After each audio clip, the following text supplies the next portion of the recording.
जज़ाकुमुल्लाहु खैरा। आज का ये मुनाज़रा जिसके अंदर मुस्लिम मुनाजिर जो हैं भाई अदनान खादिम सोलंकी साहब हैं और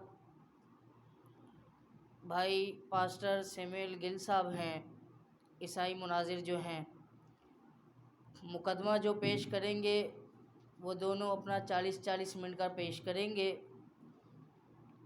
और ख़ुलासा जो है वो 20-20 मिनट का होगा और रिबिटल जो पेश करेंगे वो 10-10 मिनट का होगा। सबसे पहले मैं अपने भाई सैमुअल गिल साहब को कहता हूँ कि स्टेज पर तशरीफ़ लाएं।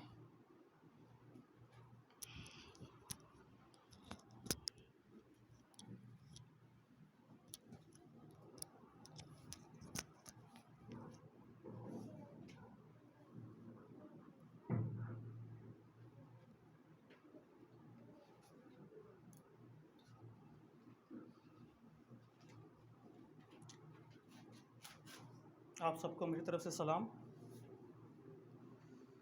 सबसे पहले मैं खुदावंद का शुक्रगुज़ार हूँ कि जिसने ये मौका बख्शा और ये माहौल बनाया कि हम सब जमा हुए, और ये भी खुदावंद की तरफ से ही है कि जो दिलों में डालता है हमारे कि हम एक दूसरे के मज़ाहिब की तालीमात की इज़्ज़त करते हुए हम एक दूसरे को सुनने का खुदा हमें सब्र देता है। इसके लिए हम खुदावंद के शुक्रगुज़ार हैं। सो आज का जो मुनाज़रा हमारा तय पाया उसमें ऐसा ये हमने उन्वान अदनान साहब ने और हमने ये चूज़ किया कि इस पर डिबेट्स ना के बराबर ही शायद हुई हैं। जी अदनान भाई, तो हमारा जो उन्वान है वो है मोरूसी गुनाह। मोरूसी गुनाह, हम वो इस गुनाह को, वैसे तो गुनाह सभी हम जानते हैं कि खुदा की नाफरमानी है, अल्लाह के हुक्मों को, उसकी शरीयत को, उसके फरमान को जब हम उस पर नहीं चलते तो वो हमारे हक़ में गुनाह गिना जाता है। लेकिन इसी में जो मसीहत की एक ख़ास कह लें आप डॉक्ट्रेन है या तालीम मोरूसी गुनाह के हवाले से है। मोरूसी गुनाह जो इस्तिलाह से ही पता चलता है, जो कि विरासत से, अगर मैं सादा लफ्ज़ों में कहूँ, आगे हम इसकी तफसील की तरफ भी जाएंगे। सो तारुफ़ इसका यही है कि जो हमें बुज़ुर्ग हमारे जो हैं हज़रत आदम और अम्मा हवा के गुनाह करने के सबब से जो नस्ल दर नस्ल एक गुनाह नस्ल इंसानी के अंदर फैलता गया, मसीहत में इसे मोरूसी गुनाह कहा जाता है। तो आज हम इसी पर बातचीत करने के लिए यहाँ पर जमा हुए हैं। सो मैं एक मसीही होते हुए यहाँ पर यही बयान करूँगा कि मोरूसी गुनाह है क्या। आया कि अंदरूनी यानी कि बाइबल मुक़द्दस की शहादतें और बैरूनी बाइबल मुक़द्दस के अलावा कोई ऐसी शहादतें मौजूद हैं कि जिससे ये जो मसीहत की डॉक्ट्रेन है, ये तालीमात हैं, ये साबित होती हो। इसी तरह से अदनान भाई हैं जो हमारे मुस्लिम नाज़िर हैं, तो ये इसको टैकल करेंगे कि आया बाइबल मुक़द्दस में इसकी नफ़ी होती है या तस्दीक होती है, या फिर बैरूनी शहादतों से कि आया ये इसकी तस्दीक होती है, आया कोई ऐसी मोरूसी गुनाह वाली जो मसीहत की थियोलॉजी है ये है भी या नहीं। सो गुनाह के लिए बाइबल मुक़द्दस में इब्रानी ज़ुबान, बाइबल मुक़द्दस में दो जो असल ज़ुबानें हैं, इब्रानी और यूनानी इस्तेमाल हुई हैं। जैसे अरबी जो है कुरान की असल ज़ुबान है, बाकी तराजुम है, हर मुल्क के और हर अहले ज़ुबान के मुताबिक तर्जुमा किया गया। इसी तरह से बाइबल मुक़द्दस की जो असल ज़ुबान है, जो सहाइफ़ लोगों पर उतरे, इब्रानी और यूनानी है। इब्रानी में गुनाह के लिए जो लफ्ज़ है वो है ख़ता, और यूनानी में इसके लिए जो लफ्ज़ इस्तेमाल हुआ है वो है अमार्ताया। इसका मतलब और मफहूम जो है वो ये है कि जब कोई एक रास्ता बता दिया जाए और उस रास्ते से हट जाएं या निशाना चूक जाना या फिर कोई गलती कर देना, रास्ते से हट जाना, गुमराह हो जाना, आपके लिए कोई टास्क बना दिया जाए और उस टास्क को आप पूरा ना कर पाएँ। बाइबल मुक़द्दस में जहाँ कहीं भी ऐसा मफहूम मिलता है कि खुदा ने इंसान के लिए एक रास्ता ठहराया, इसको कोई टास्क दिया गया इंसान को, या इस पर कोई फरमान जारी कर दिया गया, तो जब इससे हट जाएंगे तो इसको गुनाह कहा जाएगा। इंसान जो है मुताबिक बाइबल मुक़द्दस, इंसान जो है ये 3 अनासर का मरकब है। डायरी, शुक्रिया। रूह, बदन और जान। खुदा ने इंसान को रूह, बदन और जान पर मुश्तमिल इसको बनाया। इसके लिए हवाला जात आप देख लीजिएगा। दनान भाई वायस की किताब है, पुराना ओल्ड टेस्टामेंट में से, उसका 12वां बाब है और उसकी 7वीं आयत है। वहाँ पर जिक्र है कि बदन जो है वो खाक है और खाक में लौट जाता है, और रूह खुदा की तरफ से भेजी गई और खुदा की तरफ ये जाती है। ये एक दलील है कि इंसान जो है वो रूह और बदन पर मुश्तमिल है। फिर नए अहदनामा में मत्ती की अंजील है, उसका 10वां बाब है, 28वीं आयत है। वहाँ जो बात हो रही है वो ये है कि आप उससे मत डरें कि जो सिर्फ जिस्म को हलाक करता है, बल्कि उससे डरें कि जो जिस्म और रूह दोनों को हलाक कर सकता है। तो ये एक दलील है कि हमारे पास के इंसान जो है वो रूह और बदन पर मुश्तमिल है। इसी तरह से पहला थिस्सलुनीकियों है, उसका 5वां बाब 23वीं आयत है। वहाँ पर रूह, बदन और जान का हमें जिक्र मिलता है। पहला थिस्सलुनीकियों, हाँ, उसका 5वां बाब और 23वीं आयत है।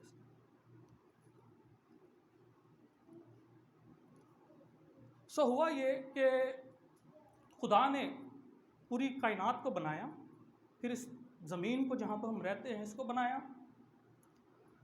इंसान को बनाया गया। और इंसान के बारे में बाइबल मुक़द्दस में लिखा है कि पैदाइश 2 बाब उसकी 7वीं आयत है दनान भाई, कि ज़मीन की मिट्टी से लेकर इंसान का जो बदन है ये बनाया गया, और खुदा ने इंसान के नथनों में ज़िंदगी का दम फूंका, सो इंसान जीती जान हुआ। इसके बदन में खुदा ने रूह फूंकी, सो इंसान जो है वो, इसका पूरा वजूद जो आज हमें नज़र आता है, अदनान भाई हैं, दूसरे ये सब तमाम भाई हैं, हमारा जो पूरा वजूद है ये रूह और बदन, ठीक है। ये मेरे ख्याल से आपके यहाँ भी यही इसको माना जाता है। खुदा ने इसको बनाया और इंसान से खुदा ने मोहब्बत रखी, तमाम दूसरी मखलूक़ात से इसको अफजल बनाया, और खुदा इंसान से मोहब्बत रखता था। मुताबिक बाइबल मुक़द्दस खुदा इंसान से रफ़ाक़त रखता था, तो इंसान से खुदा बातें किया करता था। पैदाइश 3 बाब और अदनान भी उसकी 8वीं आयत है, जहाँ से हमें पता चलता है कि खुदा इंसान से रफ़ाक़त रखता था। खुदा ठंडे पहरों में बुज़ुर्ग आदम और अम्मा हवा से बातें किया करता था। ये एक ऐसा एक्सप्रेशन हमें बाइबल मुक़द्दस में मिला है जिससे हमें पता चलता है कि खुदा जो है वो इंसान को ना सिर्फ बनाता है, कायनात को बनाता है, बल्कि इससे प्यार करता है, इससे मोहब्बत रखता है। पैदाइश 3 बाब है, उसकी 8वीं आयत है। फिर क्या हुआ कि इंसान ने गुनाह किया, शैतान के बहकावा में आकर। शैतान जो बाइबल मुक़द्दस में हमें ज़िक्र मिलता है कि सांप के ज़रिया से उसने अम्मा हवा को वर्गलाया, और फिर खुदा ने जो एक हुक्म दिया था, एक टास्क दिया था कि आपने बाग अदन के जो तमाम दरख्त हैं, फल हैं, वो आप खा सकते हो। एक खुदा ने दरख्त लगाया था नेक और बद की पहचान का, आपने इसको नहीं खाना। इंसान ने, ये जो खुदा ने एक रास्ता एक टास्क दिया था, इस टास्क को पूरा नहीं कर पाया और जो नेकोबत की पहचान का दरख्त था उसमें से इंसान ने खाया और इस जो खुदा ने टास्क ठहराया था इससे हट गए, ये टास्क इंसान पूरा नहीं कर पाया। तो जैसा हमने ऊपर देखा कि गुनाह की जो लफ्ज़ कता है या हमरताया है, इसका मफहूम क्या है कि जब आपको कोई टास्क दिया जाए आप उससे हट जाओ, आप वो टास्क पूरा ना कर पाओ। खुदा ने एक रास्ता ठहरा दिया, आपने उसके आप अगेंस्ट चले गए। सो ये अम्मा हवा और बुजुर्ग आदम का गुनाह था। अब इस गुनाह से हुआ क्या? इंसान को खुदा ने बाबरकत बनाया था,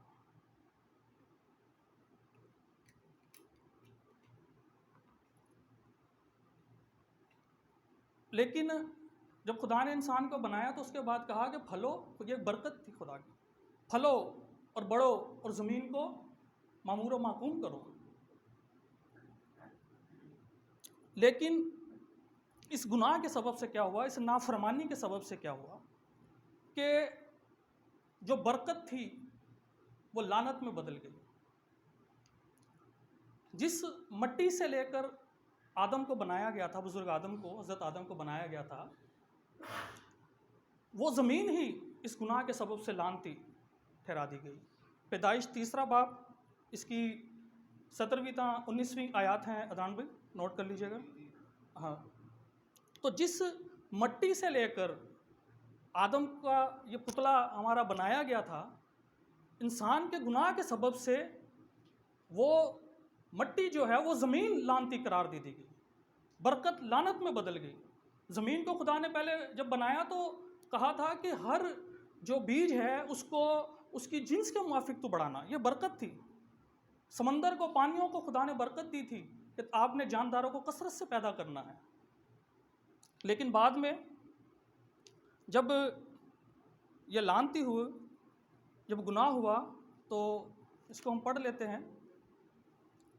3 बाब है इसका और 17वीं से 19वीं आयत तक है। और आदम से उसने कहा, चूंकि तूने अपनी बीवी की बात मानी और उस दरख्त का फल खाया जिसकी बाबत मैंने तुझे हुक्म दिया था, ये खुदा का हुक्म था, और हुक्म अदूली जो है ये गुनाह है, खुदा के हुक्म अदूली। हुक्म दिया था कि उसे ना खाना, इसलिए ज़मीन तेरे सबब से लानती हुई। मुशक्क़त के साथ तू अपनी उम्र भर उसकी पैदावार खाएगा और वो तेरे लिए कांटे और ऊंट कटारे उगाएगी और तू खेत की सब्ज़ी खाएगा। तू अपने मुंह के पसीना की रोटी खाएगा जब तक कि ज़मीन में तू फिर लौट ना जाए, इसलिए कि तू उससे निकाला गया है, क्योंकि तू खाक है और खाक में फिर लौट जाएगा। सो ये जो निस्बत थी इंसान की इस मट्टी के साथ, उस सबब से ये मट्टी भी लानती करार दे दी गई, ये लानती होगी ज़मीन। और इंसान पर ये जो आज हम देखते हैं ना मुसीबतें, यहाँ पर ये मुसीबतों का जिक्र है कि अब आप मुशक्क़त करेंगे, मेहनत मुशक्क़त करेंगे। मतलब जब इंसान को बनाया गया था तब इसके लिए ये सारी चीज़ें नहीं थी, ये मेहनत मुशक्क़त नहीं थी इंसान के लिए, ये गुनाह का नतीजा था। सो इनके साथ, लानत के साथ बीमारी का बड़ा गहरा ताल्लुक़ है। आज भी आपके यहाँ भी अक्सर लोग, मैंने देखा है, बड़ा जो होता है, अगर किसी पर बहुत सारी बीमारियां, मुसीबतें आ जाती हैं, 2 तरह से इसको देखा जाता है।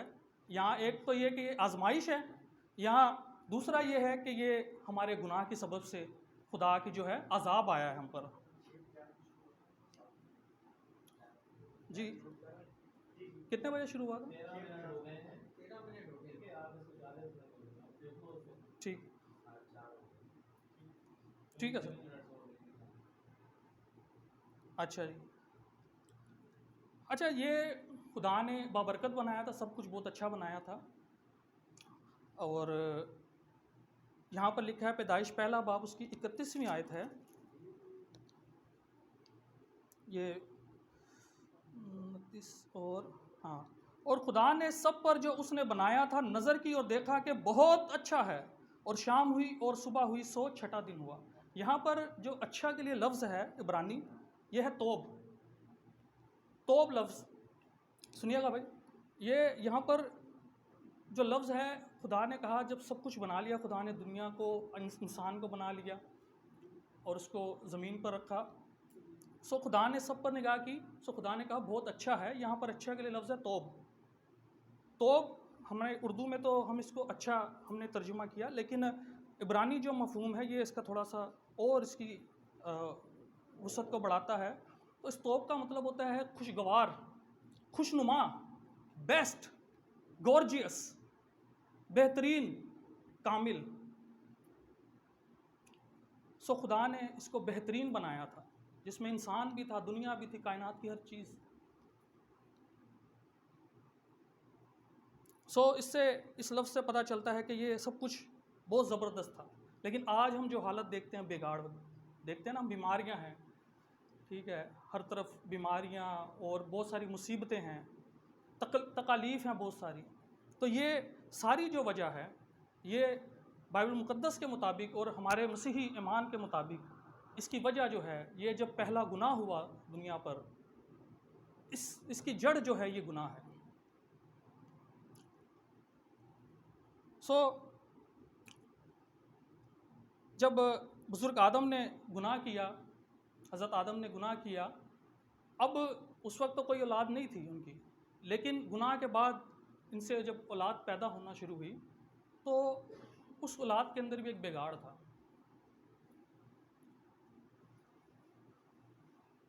जिस मिट्टी से लिया गया इंसान को, अब वो सोर्स जो है जहाँ से लिया गया, बनाया गया, वो लानती हो गई। तो अब जो इस आदम से जो औलाद आएगी, उसका सोचें उसकी क्या हालत होगी। क्या वो लानत के मातहत नहीं होगी?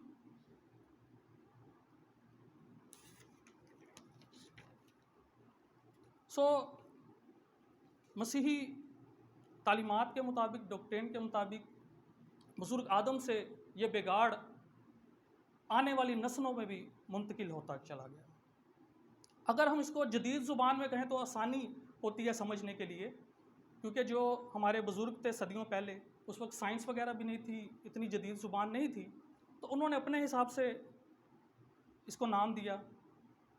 बाद में जिसको इसके लिए, इस पूरी डॉक्ट्रिन के लिए ओरिजिनल सिन, इनहेरिटेड सिन, या उर्दू में कह लें तो मरूसी गुनाह इसको कहा गया। तो अगर हम इसको जदीद ज़ुबान में अगर आसानी के लिए समझने के लिए कह लें, तो ये इंसान जो था इन्फेक्टेड हो चुका था,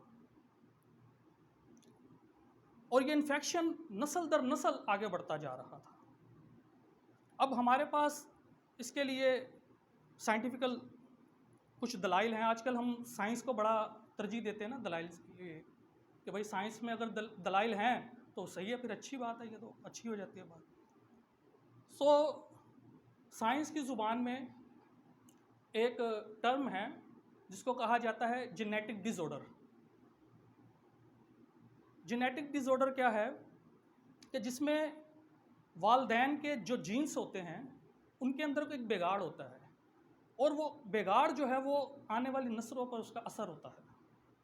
और ऐसी जो जेनेटिक डिसऑर्डर हैं, तकरीबन 6000 के करीब जेनेटिक डिसऑर्डर हैं जिनकी निशानदेही कर दी गई है, और जिनमें 3-4 जो हैं बड़े आम हैं, हम जगह जगह पे देखते हैं।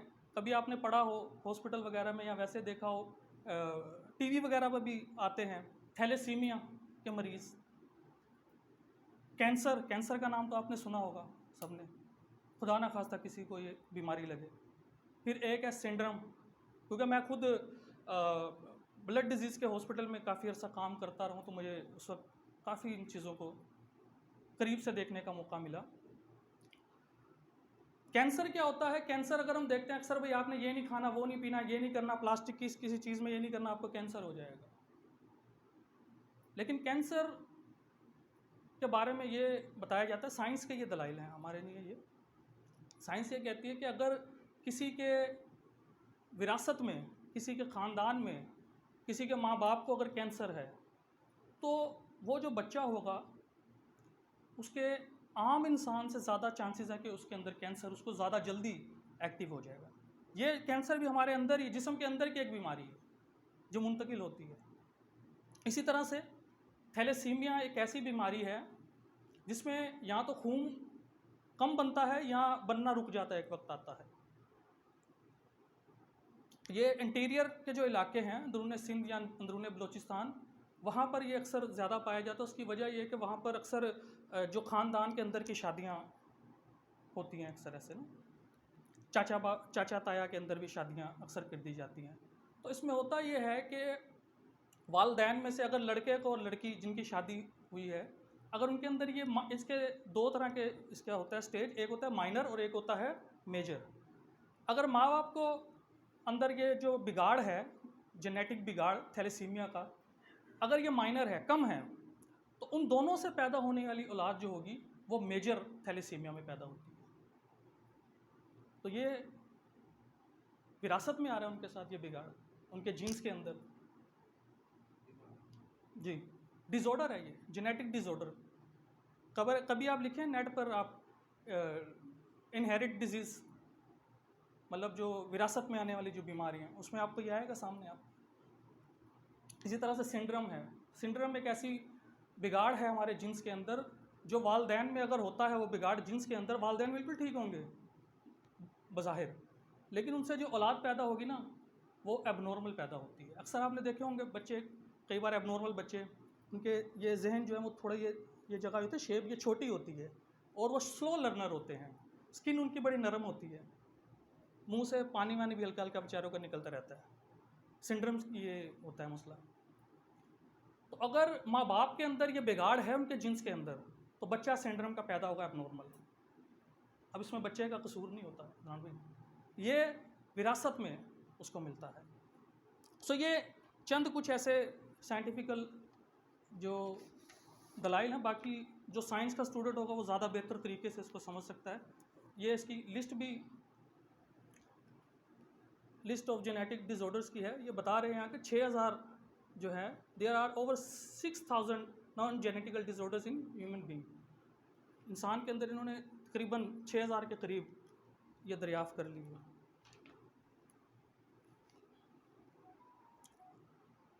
सो इससे पता ये चलता है कि विरासत में मिलने वाले जो बिगाड़ है, ये साइंटिफिकली तो प्रूव है, ठीक है जी। साइंस बताती है कि भाई हाँ ऐसा बिगाड़ है, मुमकिन है वालदैन से आगे औलाद के साथ ये जेनेटिक डिसऑर्डर आता है। अच्छा, अब गुनाह का जो है चक्कर, कि देखिए गुनाह हर दिन हर मज़हब के अंदर गुनाह का तस्वुर पाया जाता है। यही हमारा सबसे बड़ा मसला है ना इंसान का, कि भाई गुनाह से हम कैसे बचें। तो सोचें, ये जो बीमारियां, ये डिसऑर्डर्स, इन सब की जड़ जो है ये गुनाह है। जब पहले माँ बाप ने गुनाह किया, ज़मीन उनके सबब से लानती हो गई, तो उनसे निकलने वाली औलाद डेफिनेटली वो इन्फेक्टेड है। यही मसीहत की जो मरूसी गुनाह की तालीमात है, डॉक्ट्रेन है, वो यही है। ऑगस्टिन साहब का जो थियोलॉजी थी, ऑगस्टिन एक 4वीं सदी के स्कॉलर थे, मसीही स्कॉलर, तो उन्होंने इस पर बड़ा ज़ोर दिया था। तो जो मरूसी गुनाह में आजकल जितनी भी मतलब लोग इस पर बात करते हैं, वो जब ऑगस्टिन साहब का नाम लाजमी इसमें आएगा। तो ऑगस्टिन साहब पहले इसको वो समझते थे कि विरासत में कुछ आया है, लेकिन जाहिर बात है उस वक्त ये वाले जो प्रूफ हैं साइंटिफिकल जेनेटिक डिसऑर्डर, ये उनके पास प्रूफ नहीं थे, ये दलाइल नहीं थे, लेकिन उन्होंने इसको रूहानी एतबार से बयान करने की बड़ी कोशिश की। फिर कुछ लोग अभी भी उनकी भी ज़िंदगी के यहाँ तालीमात के समझ लें 2 हिस्से हैं। एक उसको आप कह लें फर्स्ट एडिशन और एक सेकंड एडिशन। फर्स्ट एडिशन में उन्होंने ज़रा उसको थोड़ा फ़र्क तरीके से बयान किया कि भाई वो जो बच्चा पैदा होता है वो ऊपर से गुनाह लेकर आता है। फिर बाद में उनकी जो 395 और 96 ईस्वी के बाद उनकी जो थियोलॉजी थी उसमें तब्दीली आ गई थी। फिर उन्होंने इसको थोड़ा उनको मतलब समझ आई कि ये साथ नहीं आता, ये वहाँ से शुरू हुआ है, बागे अदन से बिगाड़, ठीक है। तो ये अक्सर हमारे जो मुस्लिम स्कॉलर्स अगर ओरिजिनल सिन पे लिखते हैं या ऑगस्टिन की बारे में तालीमात के बारे में लिखते हैं, तो एक वो थोड़ी सी मिस्टेक ये कर देते हैं कि वो उनकी जो फर्स्ट एडिशन वाली आप कह लें बात, उसको अक्सर ले लेते हैं और सेकंड एडिशन वाली बात को भूल जाते हैं। थोड़ा सा कुछ जुमले में बयान करेंगे सेकंड? सेकंड में ये बता रहा हूँ कि देखिए फर्स्ट उनका ये था कि उनका ये मानना था कि जब आसमान से बच्चे मतलब रूह आ रही है तो वो साथ ही कुछ गुनाह लेकर आ रही है, क्योंकि उसमें यह था कि इब्लीस ने पहले जो है वो गुनाह आसमानी मकामों पर किया था, तो वो गुनाह ऑलरेडी मौजूद था, तो वो पैदा होने वाले बच्चे के साथ आता है। ठीक है, इस तरह से वो कहते थे इनहेरिट इस तरह से फैलता है ये ना। बाद में क्या होगा? बाद में उनका ये हो गया था कि बागे अदन से, इंसान के अंदर बागे अदन से ये शुरू हुआ है, मतलब साथ लेकर नहीं आता। ये बच्चा जब पैदा होता है तो वो इन्फेक्टेड पैदा होता है, ज़ाहिर बात उनके पास इन्फेक्शन का लफ्ज़ नहीं था, तो इस वजह से उनकी फिर थियोलॉजी में ये थोड़ा सा तालीम में थोड़ा फ़र्क आ गया था। अच्छा जी, अब इसका असर जो है वो जब जिस्मानी है तो रूहानी, जैसा हमने पहले देखा कि इंसान जो है वो रूह बदन जान पर मुश्तमिल है, तो ज़ाहिर बात है जब गुनाह होगा तो इस पूरे वजूद के ऊपर इसका असर आएगा, रूह पर भी आएगा और जिस्म पर भी इसका असर होगा। अगर रूह पर असर ना होता तो आज इंसान मरने के बाद रूह बराह रास्त जन्नत में चली जाती, तो इसका मतलब है असर दोनों जगह पे हुआ है। ठीक है जी।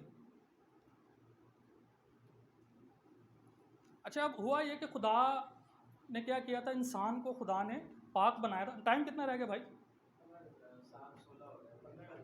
15 मिनट रह गए। अच्छा, अब जल्दी से ख़त्म कर देना चाहिए, 40 मिनट भी कम पड़ गए। अच्छा जी, तो खुदा क्या करता था, जैसा हमने ऊपर देखा, खुदा इंसान से रफ़ाकत रखता था, खुदा ने इंसान को अच्छा पाकीज़ा बनाया था, लेकिन गुनाह के सबब से इंसान जो है उसमें बिगाड़ पैदा हो गया, इंसान नापाक हो गया। जिस्मानी एतबार से भी हमने देखा, इसके हमने साइंटिफिकल वो रीज़न भी देख लिए, दलाइल भी देखे हैं। रूहानी एतबार से अगर हम देखें तो खुदा ने जब इंसान को हुक्म दिया था ना कि आपने इस दरख्त का फल नहीं खाना, बाकी आप सब खा सकते हो, नेकोबत की पेशान वाला आपने नहीं खाया, जिस रोज़ तुमने इस दरख्त से खाया तू मरा, ये इसका उर्दू तर्जुमा है। और इब्रानी के लिए जो लफ्ज़ है मौत या मरना, उसके लिए इब्रानी लफ्ज़ है मौत, जिसका मफहूम हमारे यहाँ तो ये है कि भाई रूह जिस्म से अलग हो गई, बदन खाक में चला गया, तो ये मौत है। इब्रानी लफ्ज़ जो है मौत, इसका मतलब और मफहूम ये है कि बर्बाद हो जाना। जिस रोज़ तूने इस दरख्त का फल खाया तू बर्बाद हो जाएगा, मौत आ जाएगी तुझ पर। यह इब्रानी लफ्ज़ है, इधर भी नोट कर लीजिएगा, मौत जो मरने के लिए वहाँ इस्तेमाल हुआ है। फिर तबाही की हालत में चले जाना, फना की हालत में चले जाना, और यही आगे हमने बयान किया है कि भाई उसमें बिगाड़ पैदा हो गई, ये फना की हालत है, ये बिगाड़ है, ये तबाही की हालत है। और सबसे बड़ी तबाही ये थी कि फिर इंसान जो नापाक हो गया, ये खुदा की हजूरी से, अल्लाह की हजूरी से ये रद्द कर दिया गया। तो ये रूहानी एतबार से हम खुदा की हजूरी से, जब खुदा इंसान से बातें करता था, आगे उसके बताया, रेफरेंस भी दिया कि खुदा इंसान से रफ़ाकत रखा था, उससे बातें करता था, इंसान खुदा की हजूरी में रहता था, लेकिन गुनाह के सबब से जब इंसान नापाक हुआ तो वो इस हजूरी से बेदखल हो चुका था। बाइबल मुक़द्दस के पुराने अहदनामा के कुछ रेफरेंसेस हैं जो इन सारी बातों की हमें सपोर्ट करते हैं। पैदाइश 6 बाब है, उसकी 5वीं आयत है, और खुदावन ने देखा कि ज़मीन पर इंसान की बदी बहुत बढ़ गई और उसके दिल के तसव्वुर और ख्याल सदा बुरे ही होते हैं।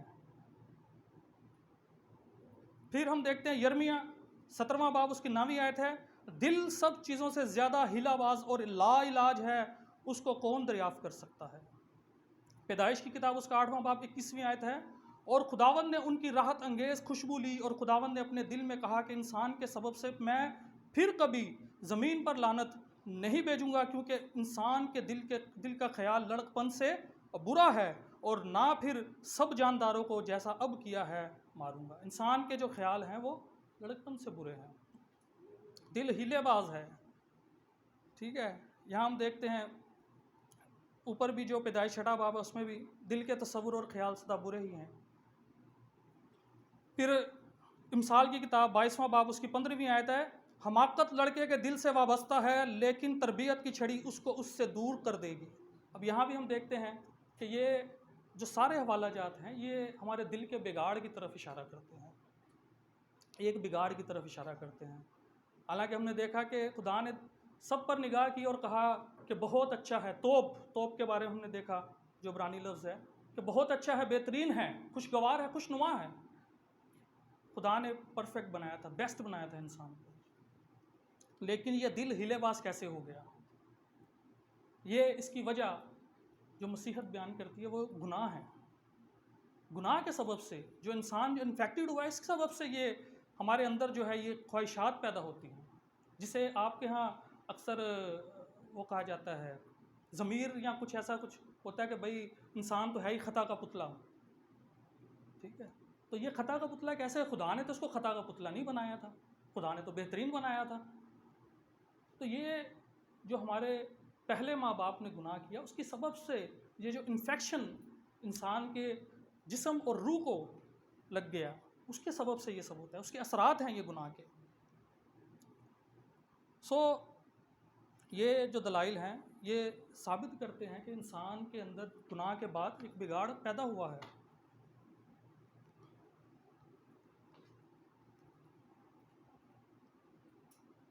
अच्छा, हम पहले देखते हैं कि बागे अदन में पैदाइश की किताब के मुताबिक खुदा इंसान से रफ़ाकत रखता था।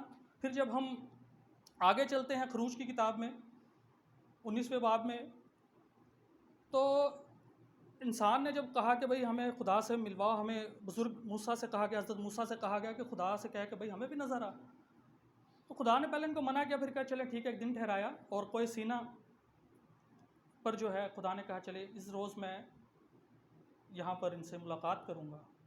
लेकिन जब हम पढ़ते हैं खरूज की किताब में तो वहाँ हमें नज़र आता है कि खुदा का जब खुदा की झलक ज़ाहिर होती है तो वहाँ पर जो आवाज़ें आती हैं, जो बिजलियाँ गरजती हैं, एक खौफ तारी हो जाता है, लोग डर जाते हैं। वो कहते हैं भाई मूसा से, बुजुर्ग मूसा से कहते हैं, हज़रत मूसा से आप खुद ही मिलो, हमको नहीं दिखाना कभी खुदा को। अच्छा, और मज़े की बात वहाँ पर देखते हैं कि जो खुदा इंसान से रफ़ाकत रखता था वो कहता है कि भाई बुजुर्ग मूसा से कहता है कि जो काहिन जैसे आपके यहाँ इमाम जो आगे खिदमत करते हैं ना मस्जिद वगैरह में, तो इसको हम काहिन इसमें कहा गया। अब मुझे नहीं पता आपके यहाँ उसके क्या कहा जाता है। सो काहिन जो थे, जो खुदा के घर की हैकल की खिदमत गुजार थे, खुदा ने इतना सख्ती से कहा कि भाई उनको भी जो है वो कहना है कि पाक होकर मेरे सामने आना है। मतलब ये नापाकी ऐसी है गुनाह की कि खुदा के हजूर में हम ठहर ही नहीं सकते नापाकी की हालत में। आपके यहाँ यही है ना जो जिस्मानी अलामतें हैं उनमें कि आप वज़ू करते हो, यही होता है कि भाई अगर आप वज़ू नहीं करोगे, साफ़ सफाई नहीं करोगे, कि आपकी तो नमाज फिर मकरूह हो जाती है। भाई ऐसे ही है। अगर तो ये क्या है, किस वजह से है? ये नापाकी है। तो ये अपने पाकी इंसान के अंदर वहाँ से आज चलती आ रही है। नापाक इंसान खुदा के हजूर में नहीं ठहर सकता, हमारी तो नमाजें कबूल नहीं हो पाएंगी इस तरह से। तो ये जिस्मानी एतबार से इसकी अलामत हमें ये नज़र आती है वज़ू वगैरह से। तो सोचें जिसका दिल ही ख़राब होगा वहाँ पर क्या मसले मसाइल आएंगे। अभी कितना टाइम है भाई? तो दरान अच्छा चलें। खैर खैमा इज्तिमा खुदा ने बनवाया था ताकि वहाँ खुदा फिर इनसे मिले, क्योंकि बराह रास्त इंसान जो था वो खुदा को बर्दाश्त, उसकी हजूरी को नहीं कर सकता था, उसके जलाल को।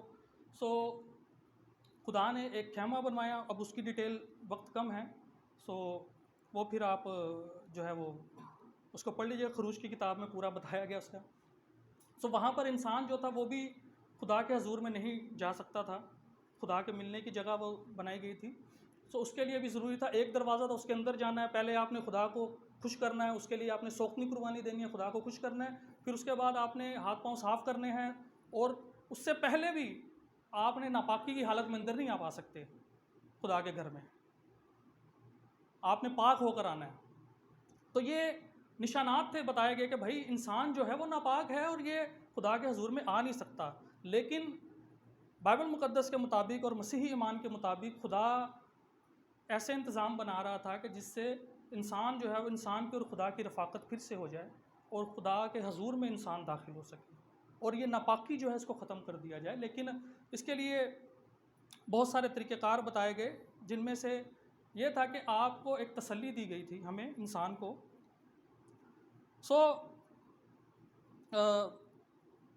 कौम बनी इज़राइल के यहाँ भी हमें ये नज़र आता है कि उनके यहाँ भी मरूसी गुनाह का एक तसव्वुर मौजूद था, कि उनके यहाँ मौजूद था कि बाप दादा का जो गुनाह है उसका असर हम पर भी होता है। यिर्मयाह 31वां बाब है और 29-30 आयत है, और नोहा 5 बाब और उसकी 7वीं आयत है। यिर्मयाह का हवाला है, उन अयाम में फिर यूं ना कहेंगे कि बाप दादा ने कच्चे अंगूर खाए और औलाद के दांत खट्टे हुए हो गए, क्योंकि हर एक अपनी ही बदकिरदारी के सबब से मरेगा। हर एक जो कच्चे अंगूर खाता है उसी के दांत खट्टे होंगे। और नोहा का जो हवाला है, हमारे बाप दादा गुनाह करके चल बसे और हम उनकी बदकिरदारी की सज़ा पा रहे हैं। अब ये तसव्वुर इनके यहाँ इजराइलियों के यहाँ मौजूद था, तालीमात मौजूद थी कि बाप दादा जो बुराई करते हैं उसका असर औलाद पर आता है। ये मरूसी गुनाह की जड़ें मौजूद हैं पुराने अहदनामा के अंदर, लेकिन ये लोग इसका मिस यूज़ करते थे, गलत इस्तेमाल करते थे, हर बात अपने बाप दादा पे डाल देते थे, अपनी बदी भी बाप दादा पे डाल देते थे। जी ये तो हमारे बाप दादा ने गुनाह किए थे तो उसकी सज़ा हमें मिल रही है, ये तो बाप दादा ने किए थे। थ्रू आउट द बाइबल पुराने अहदनामा में हिस्केल 18वां बाब भी है। अच्छा, यिर्मयाह 31वां बाब, इसमें जो हवाला दिया गया है कि फिर तो आप ये नहीं कहेंगे, ठीक है। अभी आगे रिबटल में मेरे ख्याल से अगर दनान भी इस पर कुछ करेंगे तो वहाँ पर हम इसको टैकल करेंगे इन हवाला जात को। अच्छा, फिर जो नया अहदनामा है बाइबल मुक़द्दस का, वहाँ से भी हमें इसके शवाहिद मिलते हैं। यूहन्ना की इंजील 9वां बाब 2री आयत। वहाँ पर एक वाक़या ऐसा है कि एक जन्म का अंधा होता है। शागिर्द जो होते हैं मसीह यस्सु के जो हवारी हैं, वो मसीह यस्सु से, हज़रत ईसा से पूछते हैं कि भाई ये जो अंधा है वो जन्म का आया कि इसके माँ बाप ने गुनाह किया था या इसने जो ये अंधा पैदा हुआ है। इसका मतलब है उनके यहाँ तसव्वुर मौजूद था कि ये जो माँ बाप के जो गुनाह का असर है वो औलाद पे आता है। तो ये मरूसी गुनाह जो है जो माँ बाप से औलाद में आता है, ये तसव्वुर इज़राइल के यहाँ मौजूद था। अच्छा, फिर यूहन्ना 3 बाब 3 आयत है। यस्सु ने जवाब में उससे कहा, मैं तुझसे सच कहता हूँ कि जब तक कोई नए सिरे से पैदा ना हो वो खुदा की बादशाही को देख नहीं सकता, यानी कि जन्नत में नहीं जा सकता, खुदा के हजूर में नहीं जा सकता जब तक कोई नए सिरे से पैदा ना हो। ये नए सिरे से पैदा होना क्या था, इसका पीछे जो मफहूम है वो इसके साथ जुड़ता है, जाके सारे लिंक इससे जुड़ते हैं कि इंसान जो इन्फेक्टेड है इसको पाक होना ज़रूर है। जब तक कोई नए सिरे से पैदा ना होगा, इस इन्फेक्शन से धुल नहीं जाएगा, वो खुदा की बादशाही में नहीं जा सकता। मत्ती 15 बाब 18 से 20वीं आयत हैं। मगर जो बातें मुंह से निकलती हैं वो दिल से निकलती हैं और वही आदमी को नापाक करती हैं, क्योंकि बुरे ख्याल, खून रेजियाँ, ज़नाकारियाँ, हरामकारियाँ, चोरियाँ, झूठी गवाहियाँ, बदगोइयाँ दिल ही से निकलती हैं। यही बातें हैं जो आदमी को नापाक करती हैं, मगर बगैर हाथ धोए खाना खाना आदमी को नापाक नहीं करता। तो ये बताई जा रही है वो हालत कि जो अंदर हमारा जो दिल जो इन्फेक्टेड था, इसकी वजह से ये सब कुछ चीज़ें, जैसे हमने पुराने अहदनामा के हवाला जात में भी देखा। बाइबल मुक़द्दस मरूसी गुनाह के बारे में बड़े वजाहत से सब बताती है पुराने और नए अहदनामा में। इजराइलियों के यहाँ इनका तसव्वुर मौजूद था, लेकिन मसीहत के बाद जो है यहूदियों ने, ये तो आपके यहाँ भी आप भी इस बात को करते हो कि भाई यहूदी जो है ना वो बड़े हेर फेर करते रहे अपनी थियोलॉजी के अंदर। तो मसीहत के बाद उन्होंने जो देखा कि भाई ये लोग तो इसको भरपूर तरीके से इसकी कर रहे हैं, वजाहत भी दे रहे हैं, बता रहे हैं, तो मरूसी गुनाह को भी जो उन्होंने जी रद्द कर दिया फिर कि मरूसी गुनाह नहीं होता। और आजकल हमारे जितने कुछ जो दूसरे फ़िरक़ों के लोग हैं और मुस्लिम हजरात हैं वो भी इसको पढ़ते हैं, तो यहूदियों का तो वो समझते हैं शायद इनके यहाँ ये कभी तसव्वुर था ही नहीं। ये तसव्वुर उनके यहाँ भी मौजूद था। आगे पौलुस रसूल साहब ने बड़ी वजाहत से फिर इसको बयान किया है। इफिसियों 2 बाब 3 आयत है, रोमियो 5 बाब 12वीं आयत है, इफिसियों 4 बाब इसकी 22वीं से 24वीं आयत है, और फिर पहला करंथियों 5 बाब उसकी 6ठी से 7वीं जो आयत हैं ये हैं। तुम्हारा फ़ख्र करना खूब नहीं, क्या तुम नहीं जानते कि थोड़ा सा खमीर सारे गूंदे हुए आटे को खमीर कर देता है। पुराना खमीर निकाल कर अपने आप को पाक कर लो ताकि ताज़ा गूंदा हुआ आटा बन जाओ। चुनाचे तुम बेखमीर हो क्योंकि हमारा भी फसा यानी मसीह कुर्बान हुआ है। अब यहाँ पर वही बात जो मसीह यस्सु हज़रत ईसा कर रहे थे, वही बात उन्होंने दूसरे लफ्ज़ों में की है, ठीक है, कि आप पुरानी इंसानियत उतार कर फेंक दो।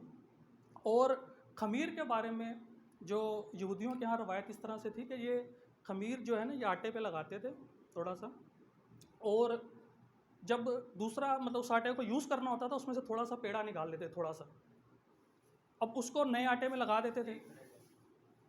2-3 मिनट ऊपर भी दे दें यार, इंट्रोडक्शन भी हमने फिर। हाँ, अच्छा, तो ये जो खमीर का सिस्टम था, ये इस तरह से होता था कि भाई खमीर वाले आटे से थोड़ा सा खमीर निकाला जाता था, फिर उसको यूज़ कर लिया जाता था बाकी आटे को, और उस खमीर को नए आटे में लगा दिया जाता था। फिर वो खमीर जो है ना छोड़े वाला, वो पूरे आटे को खमीर कर देता था। तो यहाँ पर इसको यूज़ करने का एक ये दलील है कि भाई ये खमीर जो है, खमीर बाइबल मुकद्दस में गुनाह को भी कहा गया है कि ये फैलता है, ये साफ़ को भी ख़राब कर देता है। सो यहाँ पर पौलुस रसूल साहब ने इसका जो बयान किया है कि आपने पुरानी इंसानियत को आप उतार दें। मसीह यस्सु ने कहा कि जब तक कोई नए सिरे से पैदा ना हो, ठीक है, वो आसमान की बादशाही में नहीं जा सकता। और यही बातें फिर आगे हमारे जो बुज़ुर्ग हैं, बाद में जो चर्च फादर्स हैं, और आज हम इन्हीं बातों की बुनियाद पर ये कहते हैं बड़े वसूख के साथ कि जी ये वो एक मरूसी गुनाह है, जिसके साइंस भी दलील दे रही है, जिसके पुराना अहदनामा जिसमें शहादतें हैं, नया अहदनामा इसकी शहादतें दे रहा है, ठीक है। सो अब ये जो बिगाड़ पैदा हुआ है, इसने हमारे रूह और बदन को इन्फेक्टेड कर दिया है। खुदा ने शरीयत दी ताकि ऐसा ना हो हम हर चीज़ अपने उस अबाव अजदाद पर डालते रहें, लेकिन इसको आप इस तरह से समझ सकते हैं कि जब आप देखें पिछले दिनों में कोरोना फैला था, अब जब तक कि उसकी वैक्सीनेशन नहीं आई थी, हम लोग उम्मीद में थे कि यार एक वैक्सीनेशन आ जाए। अब उसका कोई इलाज तो नहीं था, लेकिन फिर भी कुछ ना कोई पैनाडोल दे रहा था, कोई पैरासीटामोल दे रहा था, कोई बच्चों को कालपोल पिला रहा था, लेकिन उसका जो प्रॉपर एक इलाज था या वो मुकम्मल तौर से ख़त्म नहीं हो पा रहा था।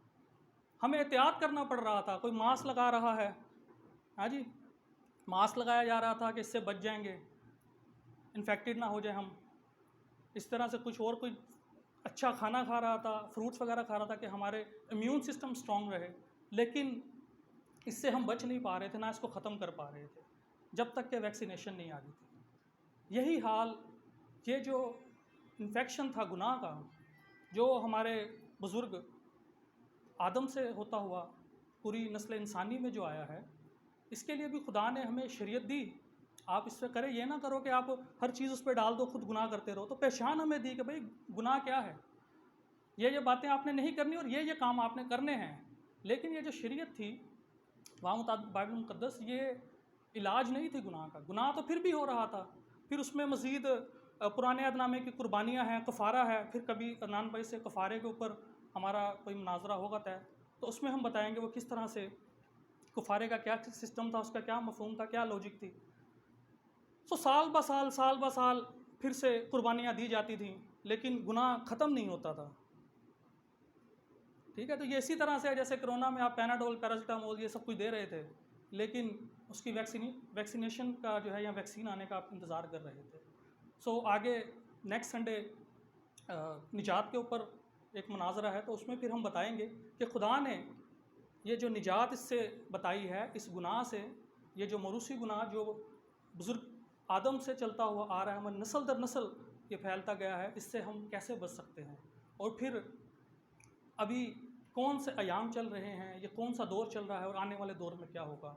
सो ये बाइबल मुकद्दस के मुताबिक, पुराने नए अहदनामे के मुताबिक और बैरूनी और अंदरूनी शहादतों के मुताबिक हम मरूसी गुनाह को इस तरह से समझते और समझाते हैं, और इस पर फिर आगे मान रखते हैं। शुक्रिया।